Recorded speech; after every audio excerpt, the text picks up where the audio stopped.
One of the funniest statements I heard in my entire existence was during the election when some group of persons said they were going to teach Peter a political lesson. They were going to teach him a lesson.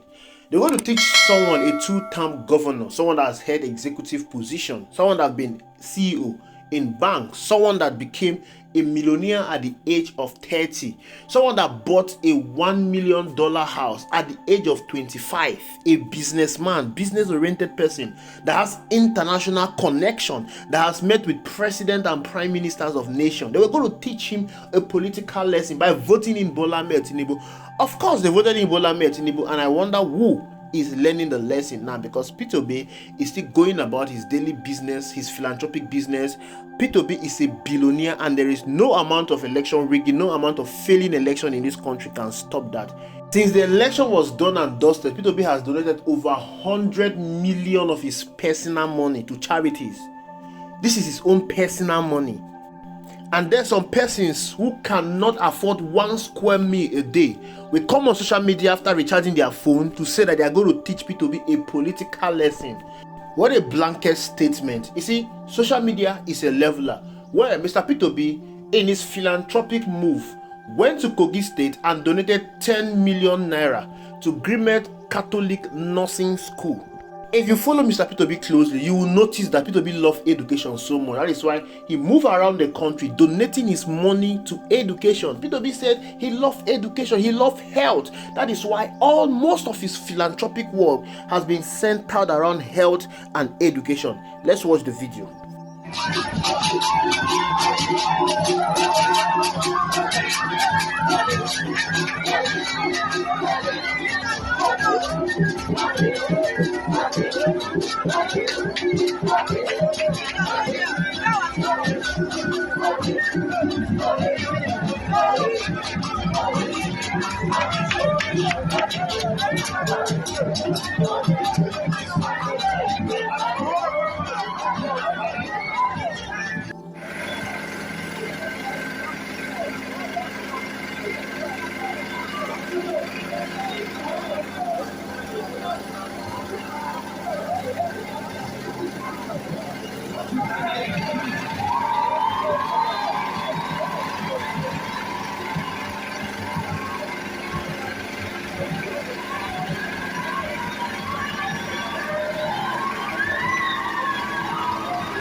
One, to disabuse the minds of people who think that His Excellency Mr. Peter Obi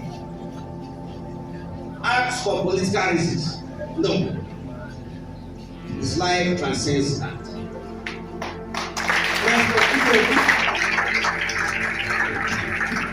Does not act on the basis of ethnicity or ethnocentric life, which is dominant among Nigerians today. No, his life transcends that. He's not a drama man. Today he's here on his own initiative. Why I'm telling the story that I did not invite him. He, because of his passion for education and for students, for development of health and capacity for education among the young people, that is why he is here.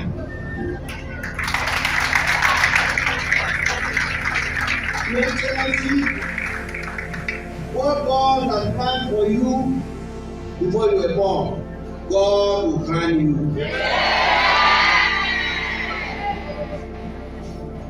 Nigeria today is suffering from good leadership. As we are here now, I had ordination here, and I spoke during the ordination that the standard of education in Nigeria has continued to be lower and lower and lower. The fear I have is that it will come to a point whereby there will be no standard to lower. When he was governor of Anambra State, Anambra was generally known as the place where they produce business people, not really great young educationists. He transformed that concept. For many years, Anambra students were taking first position in WAEC and JAM all over the country. What more can we ask? We are praying for you. We are praying for you. Nigeria right now is comatose. There is no need to go into details about that. He is not here for politics. He is here for the passion that he has, that is burning within him, to share the values of education with you, my dear students of College of Nursing Sciences. That is the man some persons said they were going to teach lesson because of politics. People who cannot even afford 1 square meal a day. They want to teach a politician lesson, a billionaire lesson.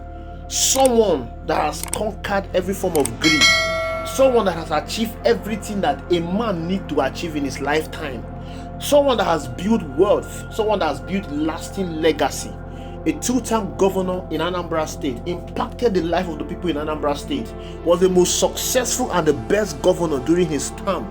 Someone that is internationally renowned, internationally recognized, just because he saw problem in Nigeria, the same way he saw problem in Anambra State, and went to Anambra State and fixed it. He said, I want to fix this problem in Nigeria. We are consuming too much without producing. Our youth are not being taken care of. They are being neglected. Whatever is happening in this country today is leadership problem. The youth we've neglected yesterday, they are the ones that are biting us today. This is the cause of insecurity. We cannot feed ourselves because farmers can no longer go to farm.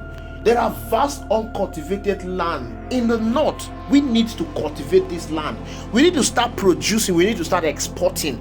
Our oil are being stolen by those in power. We need to reduce the cost of governance. Everything that Mr. P2B outlined during the last election is what is biting us today. It is not fuel subsidy. It is not interest rates. It is not taxes that we need. Fix all these things that Mr. P2B has aligned. Fix up our education, fix up security. Let the farmers go back to farm. And I can tell you, Nigeria will triple her revenue. Nigeria will become a very robust economy. Nigeria will be the best country on earth. But the people who has the political will cannot do it. P2B saw all this problem and said, I want to fix it. Give me this country. In the next 4 years, I will put this country in a tragedy that nobody can reverse it. Because he made himself available to be used by Nigerians to fix this country. So set of persons who have not even achieved anything in their life, people who do not even know their left from right, people who do not even know where their next meal will come from, people who are being ravaged by insecurity in their own land, people who, if care is not taken, they will soon become refugee in their own land. Of course, some persons are already refugee in their land. Capture people who cannot make use of their brain. They say they want to teach him a lesson, a billionaire, a lesson. Look at the person they want to teach a lesson. He has been going around touching life. In case you want to say, he's doing it because of election, it's not because of election. This is who he is. This is Mr. P2B without politics. He has been doing this thing from time immemorial. Just that P2B do not like to do a PRO of the good things he's doing. P2B has gone to Haiti to offer voluntary service, to donate his money. When there was an earthquake in Haiti, he went there and he has been doing all these things. So this is the kind of person he is. Why? Because he's a people-centric leader. We know because of politics, some persons will not appreciate Mr. P2B for what he's doing. What P2B is doing is what the government ought to do. P2B is touching the real life. However, the nursing world of Nigeria, they've come out to appreciate Mr. P2B for what he did. Donating 10 million to a nursing science school in Kogi State, it will go a long way. It will go a long way to boost education in that sector. And this is what they said. What can we say about His Excellency P2B that has not already been said? How can we give our thanks in such a way that has not been done before? How can we show our sincere appreciation to the man, the might, the legend? Nurses and midwives across Nigeria say thank you. They are thanking Mr. P2B. Show me one tweet from a body in Nigeria that's reading this kind of message to Bola Ahmed Tinubu. One tweet, just show me. What life has Bola Ahmed Tinubu touched? He has been a governor for 8 years. He was a senator. He's a master strategist. He knows how to play politics. How has the politics that Bola Ahmed Tinubu been playing affected the life of the people? How did his politics affect the life of those in Lagos State? How is his politics that is playing affecting the life of Nigerians? You see, Nigerians, some Nigerians, they don't know what good governance is all about. To them, governance is all about politics, playing politics. They don't know that governance is about affecting the life of the people. Governance is about changing narrative. Governance is about changing a situation from bad to good. When you meet a bad situation, you change it to good. That is what governance is all about. The reason why people crave for a leader is because there is a vacuum they want that leader to fill. So that is why they voted for a leader that will come and effect change. But how do you come in as a president of the Federal Republic of Nigeria and everything you met on ground became worse? It shows you are not a leader. It shows you are not a leader. If you met dollar at 700 and dollar is currently trading at 1,500 naira, you're not a leader. You met petrol at 260 naira and petrol is currently being sold at 800, 700 naira and there is scarcity, you are not a leader. You met the interest rate at 18.5% and the interest rate is currently at 40%, you are not a leader. You met insecurity at a manageable situation, but insecurity has grown worse, you are not a leader. You met the purchasing power of the people at a marginable situation, but currently the purchasing power of the people has gone down. You are not a leader. You came in and people were able to buy food items, but now people cannot afford 1 square meal a day. Bag of rice that you made at 20,000 naira, bag of rice is being sold at 85 to 100,000 naira. You are absolutely not a leader. You are a politician that cares about your own self. You are not a leader. Nobody will give you that accolade of a leader. A leader changed the life of the people. A leader make life better for the people. A leader sacrifice his own comfort for his people. That is what leaders across the world they've done for their people. That is what leaders across the world they've done for their country. They've sacrificed their own personal comfort so that their people could be happy.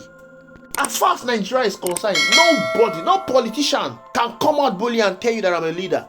The only politician that we can call a leader in this country, Obasanjo, that man did very well for this country. Took over from the military, backslided economy. Economy was backslided. Everything in the country was going down. Obasanjo brought in what we call real leadership and revolutionized this country. The economy of this country, boom. Whatever you're enjoying today is what Obasanjo did. But after Obasanjo, the subsequent politicians that came after him, they could not carry on from the trajectory. President Muhammadu Buhari came, destroy everything. Despite all the promises, that was the worst government we ever had in the history of this country. Bola Ahmed Tinubu has taken over and made everything worse. Peter Obi is the only real leader currently in this country because this is someone that is gravitating towards the feelings of the people. This is someone that is gravitating towards the yearning of the people. This is someone that knows what Nigerian wants. This is someone that knows what is lacking, is missing in this country. This is someone that knows the problem of this country and at the same time knows the solution. Peter Obi is not someone that will go and begin to do try and error. From the goal of it, Peter Obi will implement policies that will reverse every negative policies that have been implemented by all the previous government. Peter Obi is a true leader, and that is why the people love him. Anywhere he goes, you can see the crowd. You can see the multitude that are yearning for him. Nigerians lack leadership, and that is why they are gravitating towards Mr. Peter Obi, because they've seen in him real leadership. And it's only a matter of time before Peter Obi will ascend to that power. It's only a matter of time before he will become the president of the Federal Republic of Nigeria. No amount of rigging, no amount of corruption will stop Mr. Peter Obi from becoming the president of the Federal Republic of Nigeria. Thank you for watching. I'll see you in the next video.